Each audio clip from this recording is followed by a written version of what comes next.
return, folks. Welcome to GM's Alcove. We're going to continue our refight of the Battle of Tifernum for SPQR, GMT's game of Wars of the Roman Republic. We're still in turn one. We're covering a lot of the basics of the rules. And right now we're in Roman General Rullianus's activation. We're going to see what he does to push forward with the Roman offensive against the Samnites. So let's not waste any time. Let's jump right into this battle and see what happens. So I want Rullianus to do a little bit more than just get people fighting. So I am going to actually spend an individual order to move him. There's no line commands going on here. This is individual orders. And the number of individual orders he can give is equal to his initiative rating, which is 5. So as his first order, he's going to give it to himself to move, and he wants to get a little bit closer to this Velite, and I'll show you why in a second. 1, 2, let's go here, 3. So he shifts this way, and he can move through friendly units and all that stuff. I want to put this Velite within 6, which is his command range. 1, 2, 3, 4, 5, 6. Now what I'd like to do is I'd like to spend a second individual order to move this Velite to kind of get on the flank of one of these units here, this unit of Samnites. And the way we're going to do that, I'm going to give him a move order. And he's going to spend 1 movement point to change his facing. Now with Romans, 1 movement point allows them to change facing to any facing they want within a hex. Now, it's worth mentioning that the Romans are a little bit more maneuverable when it comes to changing facing within a hex, as opposed to the Samnites or many other nations. Other nations normally pay 1 movement point per vertex changed. So yeah, Romans are a little bit more maneuverable. So I'm going to shift 1 to there. That cost me 1. And then 2, 3, 4, change again, 5. And our last movement point, we have 6, is going to be right here to bring this unit within my front zone so I can engage him. We got this leader here. Now, whenever an enemy unit moves adjacent to his hex, this leader, because the enemy unit moved here, can move up to 1 to 3 hexes away. Kind of like a withdrawal. It's just 1 to 3 hexes as far as I want. So I'm going to move 2 hexes, 3 hexes, all the way back to the front line, just to get away from these Velites, because we don't want to get wiped out and captured. Now, I don't point this out in the actual video, but at this point, at the conclusion of that unit of Velite's movement, it would incur 1 cohesion hit, and that's for moving a second time. And after the completion of the Velite's move, he would be marked if the Velite player wants to attack with a shock must check TQ marker. This is just like with heavier infantry, like heavy infantry and legionnaires, where it's mandatory to do so. In the case of the light infantry, it's an option. It's the player's choice if he wants to continue with a melee. In this case, I am going to mark him with a shock must check TQ because we want to get this guy involved in the combat and get that superiority for attacking the enemy light infantry's rear. Something else that's interesting here is that as soon as the Velite unit moved adjacent, normally the light infantry would be able to reaction facing change. However, because he's engaged with the Velite units to his front, he's not able to do so. So, with that, I have, I have 3 more order points or orders that I can give. I could move finished leaders if I want, so they can actually move once per activation. Again, up to 9 movement points. But I'm not going to do that. Let's keep things simple and just go to the shock segment of the orders phase. So with that, first thing we want to do is we want to remove these engaged markers. Let's take them off. And they will be replaced with a shock no check TQ. And this is the first thing you do at the start of the shock segment. You mark units with shock no check TQ. I should mention here that units marked with engaged markers must be given a shock no TQ marker if they are within the leaders, the activated leaders, command range. It's not a choice as it is for other units that might be within range of the activated leader. Now there is one exception to this, and that involves units of skirmishers, light infantry, or cavalry who have a higher movement allowance than the units they are engaged with. They're allowed to retreat 1 hex instead of taking a shock no TQ check marker. This way they're able to maneuver away from the combat and not continue engaged with the enemy. Of course, in this case, we're going to keep the fighting going. They're going to accept the shock no TQ check and engage in shock combat. Yeah, there's no zones of control and all that stuff to worry about. So yeah, he's good. And let's also put this unit. Let's do some fighting here and get some resolution to all this. And the unit next to him as well. Shock no TQ. They're going to fight. And let's see, there's one unit up here. 1, 2, 3, 4, 5, 6. I could. And let's see what his situation is. He's got 1 hit. We'll do that. We're going to give him a shock no TQ. So we got lots of combats to resolve here. Unfortunately, they're all lighter troops. Not the best idea. You want to use these guys not for melee, but for engaging the enemy with their javelins. So there, they're all marked. There is one thing to check before we check for leader casualties, and that is any units marked with shock must check TQ. They would make that TQ check now before we go any further. So then we go to the leader casualties, and then after that we go to the actual resolution of the combats, working left to right, and we check the clash of spears and swords chart, and then we go to superiority. We figure size ratio, any column shifts, and then we roll our die and look down the column that's appropriate. So let's look at this first combat, working left to right, and let's resolve that once again where we originally started. The 2 velites fighting, well, 3 now. There's 1 on the rear. Let's resolve this whole combat and show you how that's done, and see if we can finish off these pesky light infantry Samnites. One thing I have to do here, because there is multiple units involved on the attacking side, is designate which one of them is actually going to be used for determining superiority and all that. And it has to remain the same unit all the way through. And I'm going to choose this back unit in the rear, and the reason for that is because he has superiority for attacking from the rear. So we're going to use him as the designated unit. And just for reminder's sake, let's put a little arrow there to indicate that. All right, let's get to this 3-step process. The first thing we do is we go to the Clash of Spears and Swords chart. Again, the main unit is attacking from the rear, so this is the section we want to look at, rear attacks on the defender. Now we look up the defender's type. He is light infantry right here. We cross-reference that with the type of attacker. In this case, the attacking unit is here, light infantry. So it's column 9 that we're going to be referring to in the shock combat results table. Put that right here. I like to jot this stuff down. Next, we go to superiority. Now, the first thing you do is check if you have position superiority, if you remember. If you don't, then you go to this chart and figure out superiority based on weapons and armor system, basically the troop types. Now, our attacking unit is the one we're looking at here, the one attacking from the rear. That gives this attacker superiority. So, the attacker, velites, do have superiority in this situation over the defender. And I like to put a little attacker superior symbol there. And that's it. There's really nothing else that applies here in our case. Just some few notes as to when there's exceptions and so on and so forth. Okay. Now we go to this section right here. And what we need to keep in mind is this here. The results of this combat will be adjusted because the attacker has superiority. This first bullet point. If attacker superior, double the defender's result. So let's say we got this result here. 2, 2. The attacker takes 2, and the defender takes 2 cohesion hits.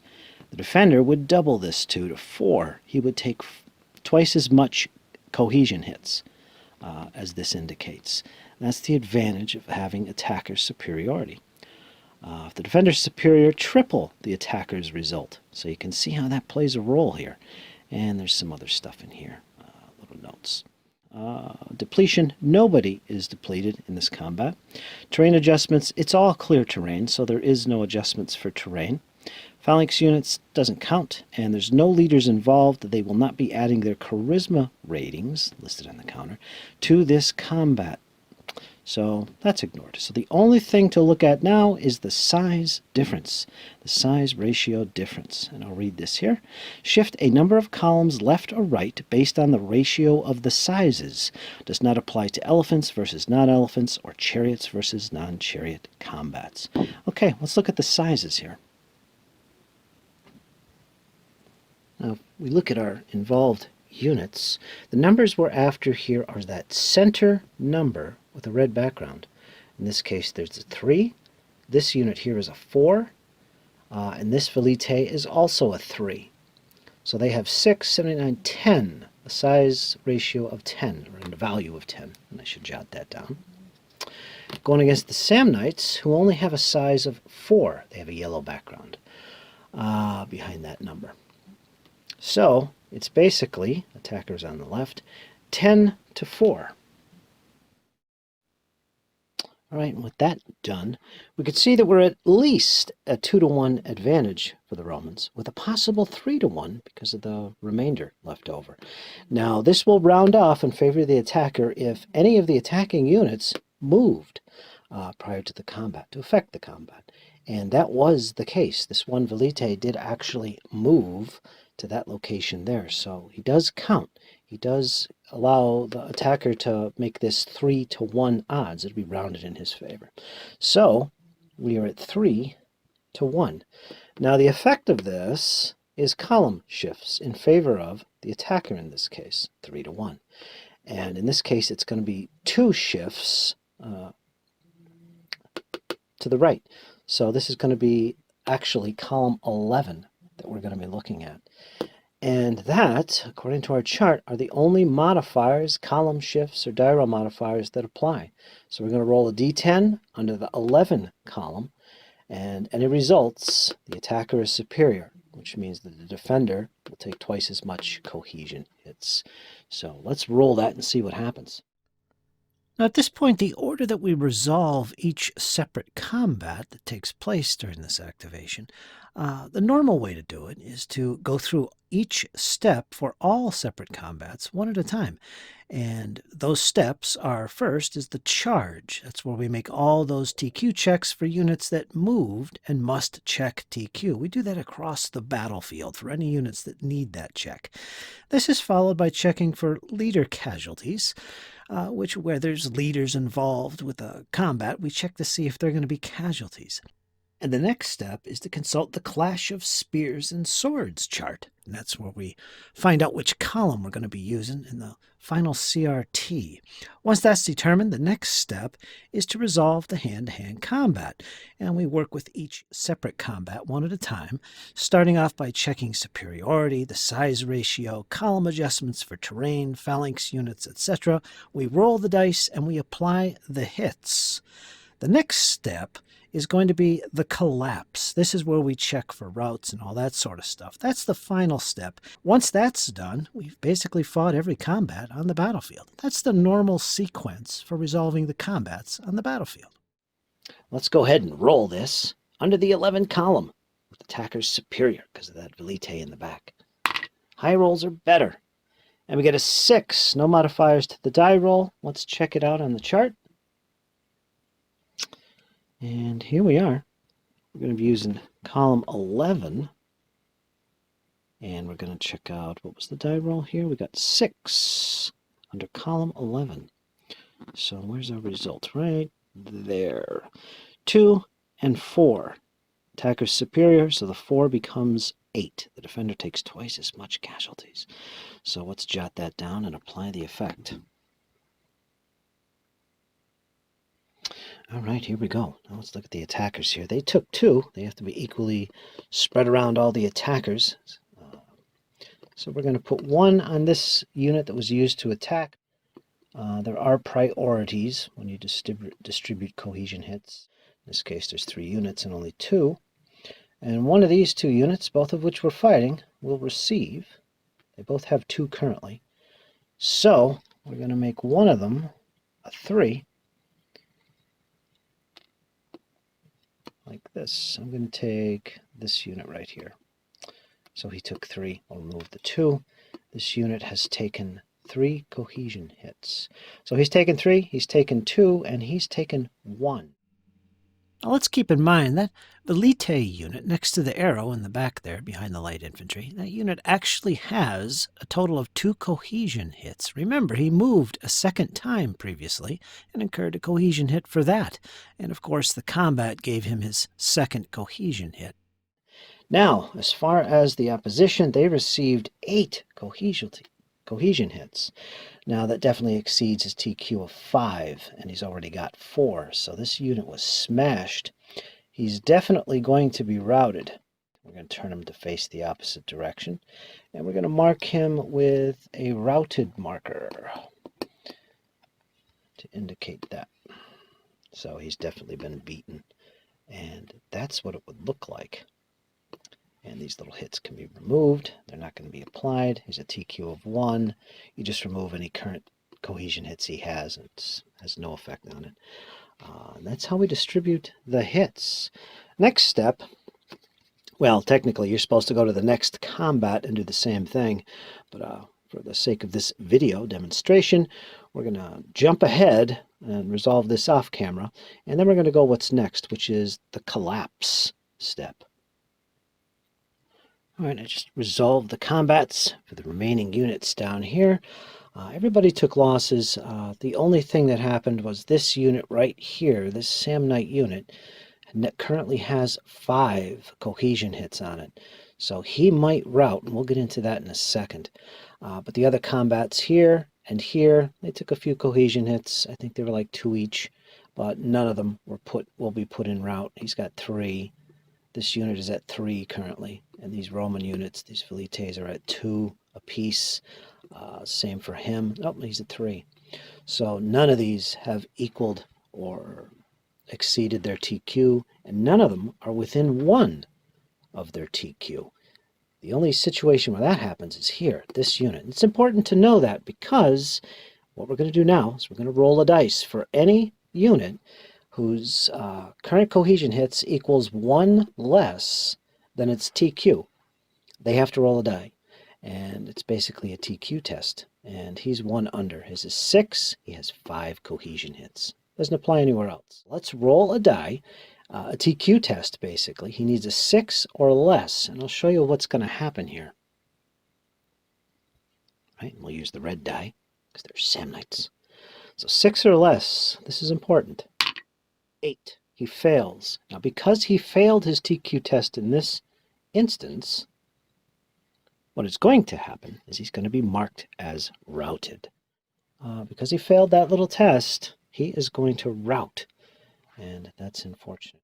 Now, normally you would carry out routs as they occur for each separate and individual combat, one at a time. But in our case, we're going to do them all at once. We're going to leave everything on the board and route everything all at once, so you can get some context as to how routs are carried out. And with that, we'll start on the left of the combat we just fought for you guys on camera. First of all, every hex that he could move into is considered blocked because it's in an enemy zone of control. In this case, it's his zone of control. In this case here, it's his zone of control as well as his. And same thing here. There is nowhere to go. He's completely blocked, which means he is eliminated. So we'll just remove him, and we're going to put him in the dead pile. And he's going to count towards the route points of the Samnites. We also do likewise for this unit down here. It's basically 2 hexes move straight back towards your retreat edge. Just a short little hustle. 1, let me grab him. 1, 2, and that's his route movement. That's it. And the next step of the collapse is to actually move the units, or advance, I should say, into the vacated hex. The only restriction is the advancing unit cannot be in a zone of control of an enemy unit currently. The unit advances, of course, is the unit that was used to determine superiority and so on and so forth. That would gear, so he We'll advance forward. Now you can change your facing up to 1 hex spine. Right there. Let's change his facing to there. Okay, so he's done. Next combat, these guys will be marked engaged. There was nobody that routed. But this one, we had that route here, so he's going to advance into the vacated hex. He's not going to change his facing. We'll just keep it there. Or will we? No, we will. We'll change his facing 1, and he's good. So that's it. These little markers can be removed. These units are all marked with engaged counters to show that they're in a continuing fight. All of them. Because there was nobody that routed. And at that point, the shock segment of the orders phase is complete. And with that, that would normally finish things off for Rulianus, but he's going to attempt one more momentum check. He can do that. You can use up to 2 momentum after your initial orders phase. So basically you can do as many as 3 orders phases with the same commander. This would be Rulianus's 3rd if he is successful. He's going to try it again. And once again, he's going to need a 5 or less to do so. And he gets a 2. So that means, you guessed it, he gets another momentum, his last one. The Samnites could attempt to trump here. They're not going to. Keep things simple. And I'll look at this and see if I want to do any orders somewhere. But I definitely want to resolve some more combats, because we do have these engaged guys, and we do have an advantage. So I think I might swarm some of those velites around those other light infantry that are currently engaged, like we did up here, and kind of finish them off. So what I'm going to do is I'm going to skip ahead and show you the results. All right, this is the end of the combat. It's actually the end of Rulianus's orders phase completely.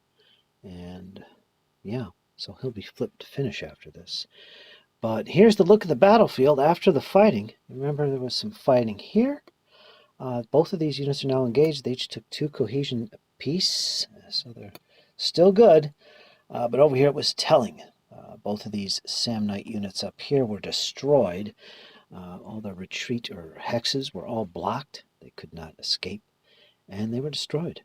One thing I should point out, that Rulianus had 5 orders he could give. He used 3, 1 to move, and then he moved this unit, and he moved that unit as well, this unit, into those flanking positions. So that was 3, but he had 2 more, and he used them to issue recovery orders to these 2 Velite units that were not in adjacent to enemy or close to enemy missile units or whatever. But these guys recovered 2 cohesion hits apiece, so I did do that. And then we went on to the combat, fought it out, and this was the result. Both of those Samnite light infantry units were destroyed. They will be removed from the battle. That does add a total of 6, 7, 8, 9, 10, 11, 12, 13, 14, 15, 16 points to the Samnite route max. They've accumulated 16 route points. And there we are. We're all set. This ends this. We go to C, which is the momentum phase, which we're done with, because he can't use momentum again. He's going to be flipped. And it now goes to the next in initiative order, which is the Samnites. You could just see them at the top of the screen. It's going to start with him, because he has initiative of 5. That second number from the left. And then that'll be followed by Ignatius, who has initiative of 6. So there's no Romans that can activate at this point. So they're good to go. There we go, folks. Rulianus completes his turn 1, and that finishes off the Romans. Play now goes over to the Samnites, starting with Herennius, who's the next in initiative order to take action. And we'll see what the Samnites do. Romans are quite successful on the front lines there with their velites, having wiped out the entire right wing of light infantry of the Samnites. Skillful use on the part of Rulianus of his light infantry. Now we're going to see what the Samnites do next. How are they going to respond? Stay tuned, folks. The next episode is coming. We're going to dig into some more close combat action. And leave me some comments, feedback, questions about SPQR is always welcome. Let me know what you think about SPQR. If you want to see more, let me know. Like, share, subscribe, all that goodness. Hang in there, folks. It's only going to get better. We'll see you next time.